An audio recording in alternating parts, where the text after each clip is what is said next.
మార్కెట్లో రేట్లు మండిపోతున్నాయి. కానీ పండించేవాడికి మాత్రం రూపాయి లాభం కూడా దక్కడం లేదు. ఇది అల్లూరి ఏజెన్సీలోని పైనాపిల్ రైతుల దుస్థితి. దాదాపు 12 ఏజెన్సీ గ్రామాల నుంచి సీజన్లో పైనాపిల్ను కిలోమీటర్ల దూరం కాలినడకన అనకాపల్లి జిల్లా బి మాడుగుల సంతకు తీసుకొని వస్తారు. అంత కష్టపడి వస్తే కనీసం గిట్టుబాటు రావడం లేదని గిరిజన రైతులు ఆవేదన వ్యక్తం చేస్తున్నారు. పెట్టిన ఖర్చులు కూడా రావడం లేదని కన్నీళ్లు పెట్టుకుంటున్నారు. ప్రస్తుతం వారపు సంతలో పైనాపిల్ రేట్లు దారుణంగా పడిపోయాయి. ప్రతి సోమ గురువారాల్లో జరిగే వారపు సంతకు మన్యం నుంచి భారీగా పండ్లను తీసుకొని వస్తారు. అయితే గత సీజన్లో సైజును బట్టి దాదాపు 20 రూపాయల వరకు ధర పలికేది. కానీ ఈసారి మాత్రం సగానికి పడిపోయిందంటున్నారు గిరిజన రైతులు.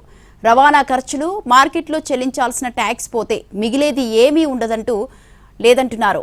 గిరిజన కార్పొరేషన్ గిట్టుబాటు ధర కల్పించేలా చర్యలు తీసుకోవాలని కోరుతున్నారు రైతులు.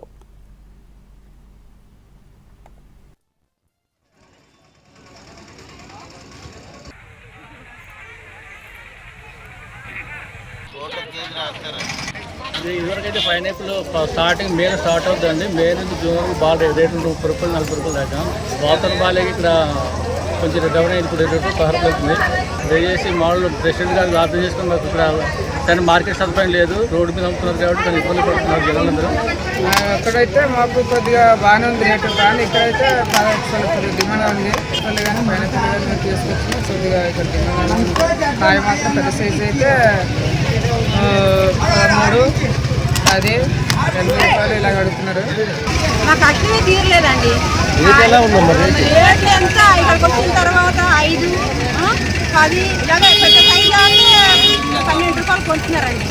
చిన్న సైజులో కొద్ది సైజులోని 5, 6 ఇలాగండి. కింద సంవత్సరం పర్వాలేదు, ఈ సంవత్సరం రేటు తక్కువే రేటు. కాయ 17 ఆటో ఎనియాకి 100 ఇవ్వాలి, మాసీలు 300 కట్టాలి. పోయిన సంవత్సరం అయినా చిన్నకాయ కొద్ది కాయను పెట్టి ఉమ్మరయ్యేటప్పుడు కొద్ది 10 రూపాయలకి ఇలా